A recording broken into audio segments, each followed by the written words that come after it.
So my reels na ko i-share ninyo about sa multiplication technique ni siya sa makalimot ka usahay guys, labi ng muti kag exam muna siya inyong buhaton guys.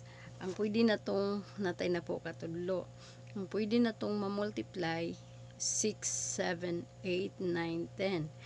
Parehar gyapon ni usa guys, 6, 7, 8, 9, 10 na sad ni taga isa niya katudlo na siya equivalent nga 10, 10, 20, 30, 40, 50, 60, 70, 80, 90, 100. So for example, 9 times 8. So 6, 7, 8, 9. Diri tas 9. Yang usa ang 8 diri pod. Ato na siyang itungod guys.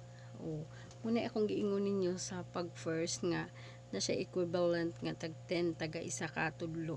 So ato siya i-count 10, 20, 30, 40, 50, 60, 70. So 70 na siya guys. So nga napa may nahabilin diring duha ug usa. So ato siyang i-multiply. 2 times 1 equals 2. Ang 2 nga answer guys ato siyang i-add diri sa ubos. So 9 times 8, 70 plus 2 equals 72. Muna siya answer sa 9 times 8 guys. Igna kong wrong, di ba check to?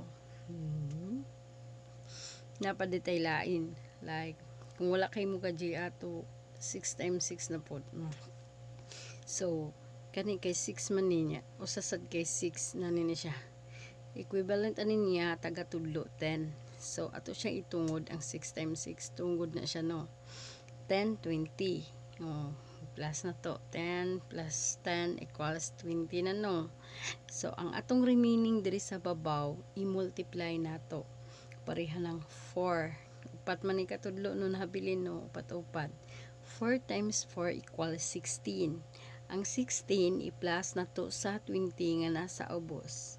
6 times 6 equals 36.